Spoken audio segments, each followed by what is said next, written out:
All right, we're gonna play with this guy today. I did this on with Marcy's split cup, but I think I'm gonna do another layer. Hopefully I don't go too far.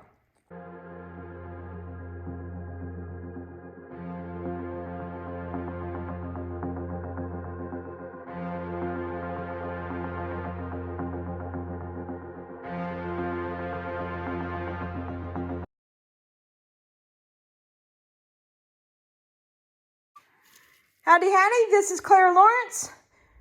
Oh, I'm just looking at this piece. It's like a dragon head and like the horn and, you know, the little beard and the eye. It's like, that's kind of interesting. It's kind of like looking at clouds. You never know. Sometimes it's funny in the chats or in other videos, you'll see people are like, oh, I see this real quick. So it's like looking at clouds and, you know, you can see shapes and such. And a lot of times it's what you're interested in the first place, and you can see them everywhere. So that's kind of funny. That just had a moment. Anyway, I want to do a second coat of color in this, and I want to enhance what I already have, but it's tricky because there is a lot going on here. There's a lot of color going on, so hopefully I don't go too far. Let's get started.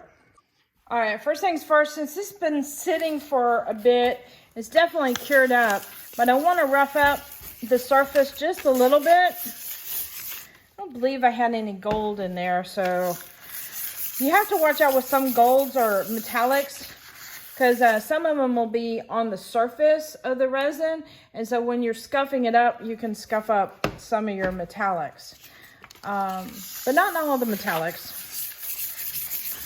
And I'm just doing a light scuffle, and what this does is help the resin bond with the next layer, and it creates a tooth. Oh, I didn't bring over paper towels. Hang on. All right. So what the rough sanding does is it creates a bond that the resin goes into the cracks, and it makes it a better bond that way, versus sitting on top, because that could peel up or separate. So that's why you create tooth or teeth to help out your resin. All right, so what I've got here, I wanted to get is paper towels and just get rid of some of the extra dust, clean up any oils that might be on there from it sitting around and me handling it. And now we are good to go. Let's see. I'm gonna step back a little bit.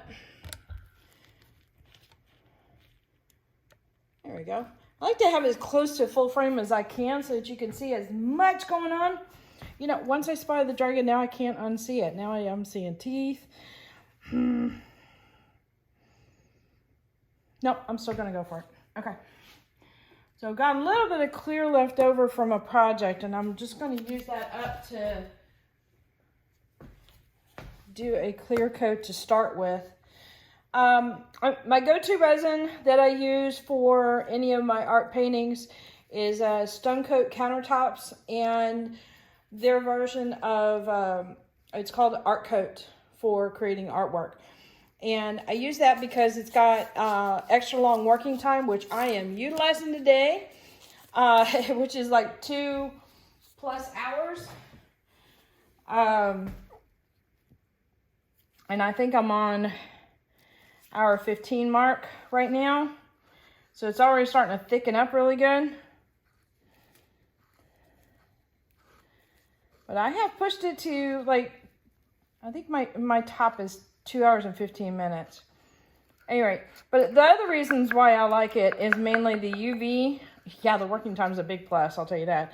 The UV protection is top.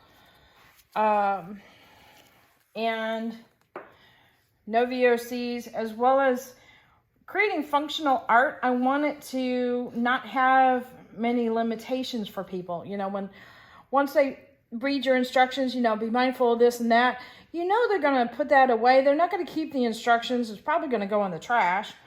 So I want it to be as good as possible. And this has a good scratch resistance on there, as well as heat resistance. I think it's between 400 and 450. I'm not sure which one, to be honest. I need to read the instructions again. but it's definitely in the 400 range for sure.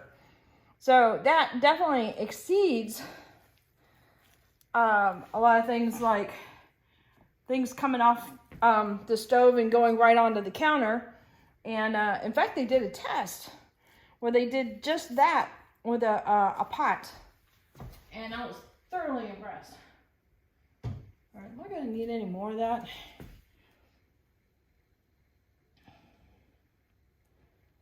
I think that will do. And what my thinking is that this coat's going to be very light on the color side.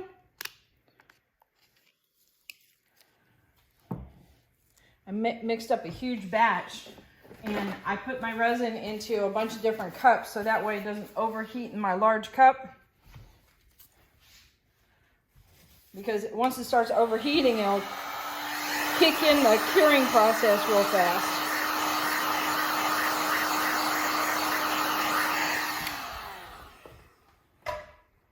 All right, I'm going to time lapse this part because I'm just going to spread this clear out. Which takes forever.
Okay, so let's see now.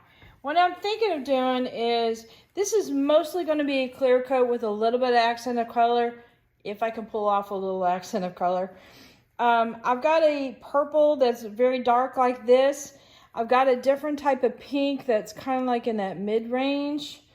I've got a gold, which I don't think I had in the very first one. And I've also got a bright yellow. So I'm going to incorporate all of those colors again because it'll make sense with this piece. I've also got a little bit of chameleon. I'm going to maybe throw that in there. I don't know. White, I might just do a touch, but I have to be careful not to do too much. And I don't have a stick for the purple. Why do I not have a stick for the purple? I don't know. All right.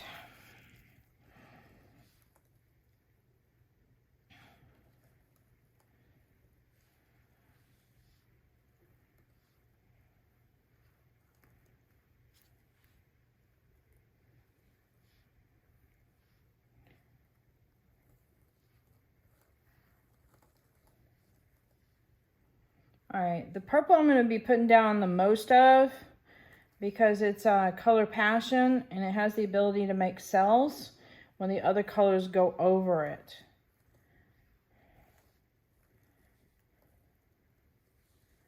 I'm still doing skinny lines, but I'm just doing the most of this one. I'm going to see if I can go out a little bit more without touching the sides. All right. Now, when drawing, when you go slow, you kind of get jittery, right? But when you go fast, you get your smoother lines. So granted, it's a little trickier to do with resin, but I try.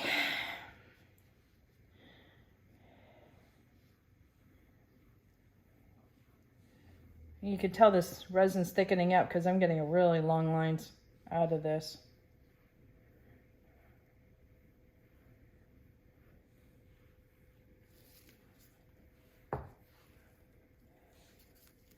All right, a little bit of gold.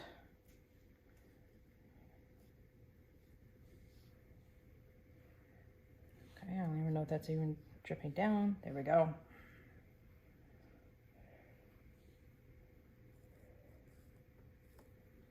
Into the cup.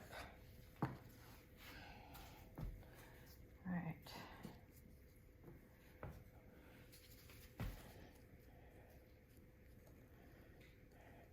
This is the one thing I have a hard time with, is not doing too much white.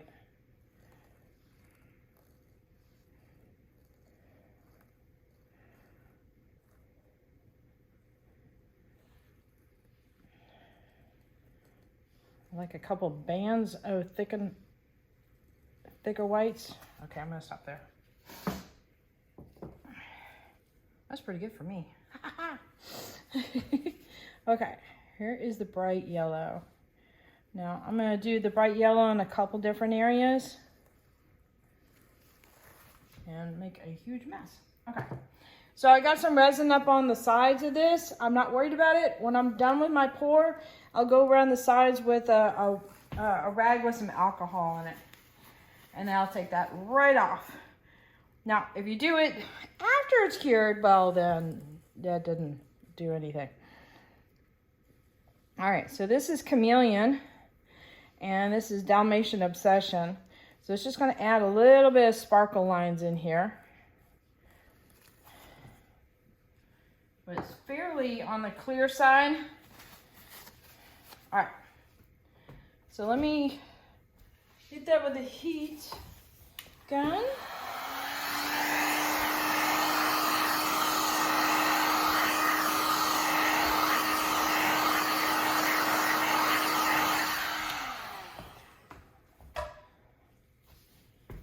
Bring you in for a close-up.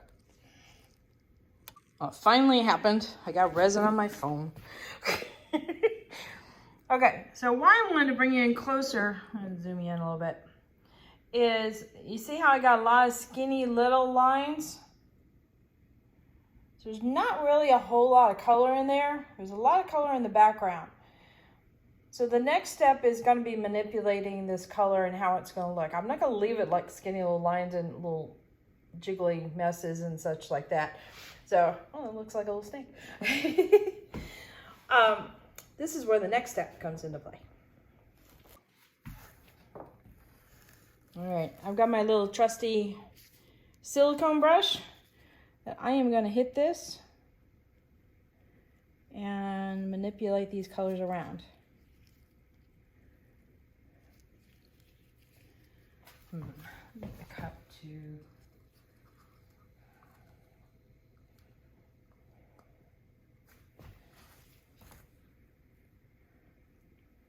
it's hard going in a complete circle,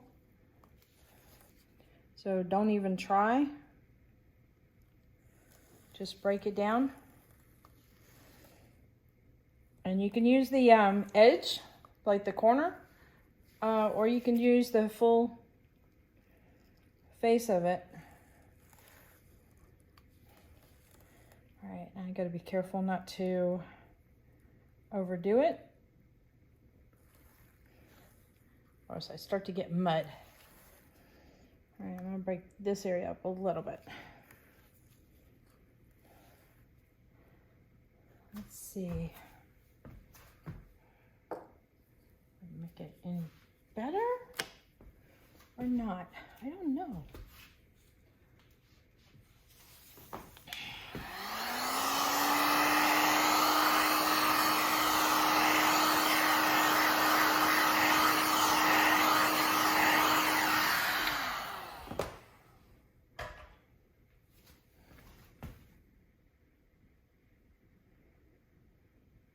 I'm getting some cells in here, which I expected to get some cells because of the color passion color.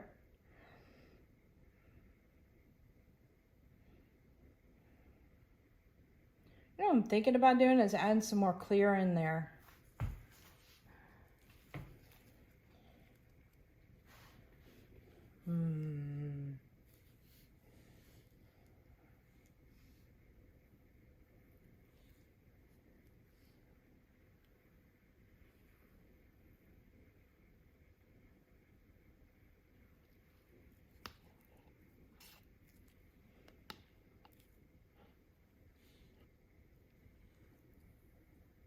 Sometimes clear will add another layer or level of dimension when you add that in there, and it gets really interesting.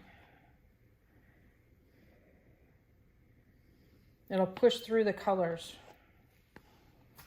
All right, now I'm going to use my stick and be mindful of where I put it down, and it went squiggly on me.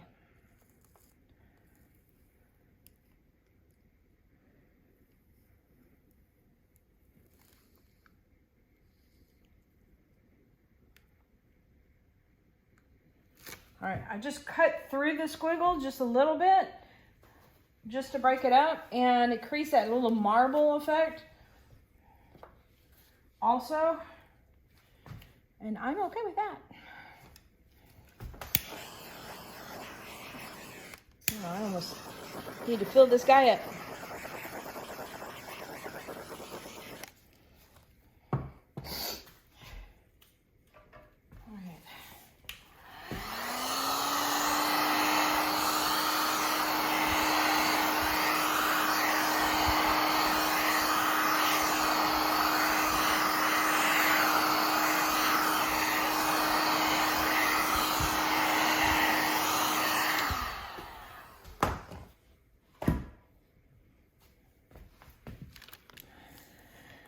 All right, is that better or worse?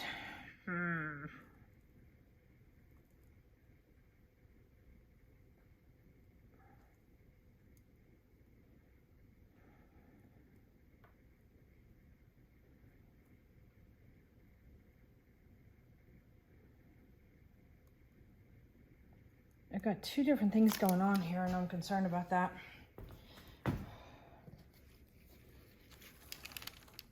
So maybe the swirl with the regular pattern is not working right. So I'm going to try and disrupt this swirl a little bit. Hopefully I'm not screwing up here.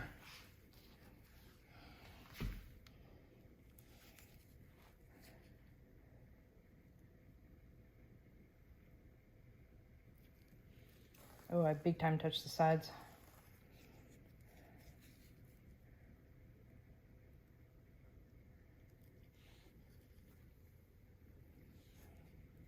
Because it seems like a lot of the design is going like that.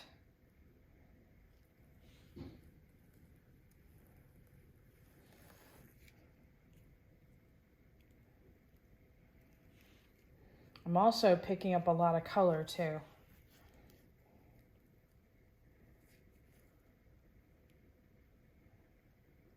And I'm kind of okay with that.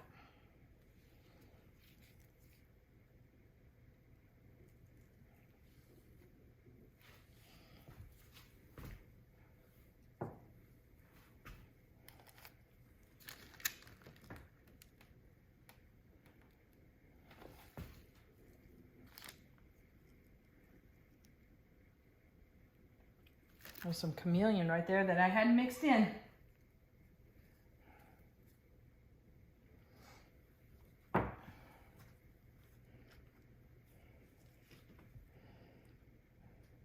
Oh no, almost wondering if I didn't do.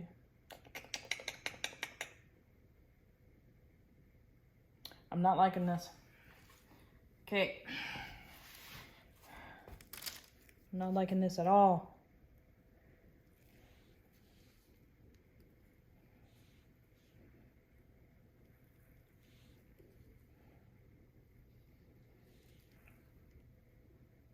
Now I'm gonna do a clear flood coat on this.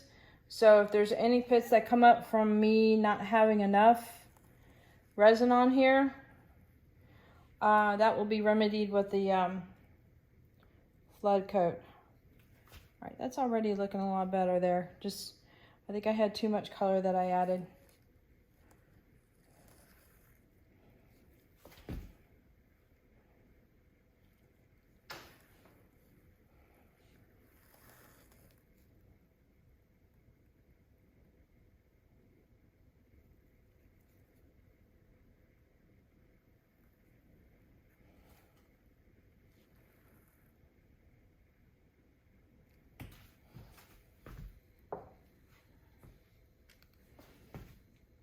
All right, we're gonna leave that be and come back to it.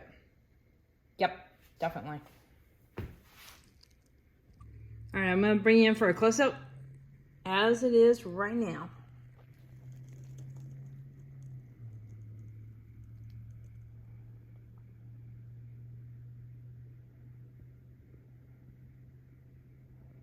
I'm not sure on this piece, I have to admit.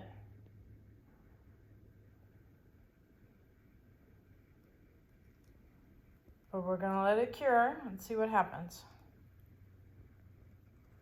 And hopefully I didn't go too far. But it can happen to any of us.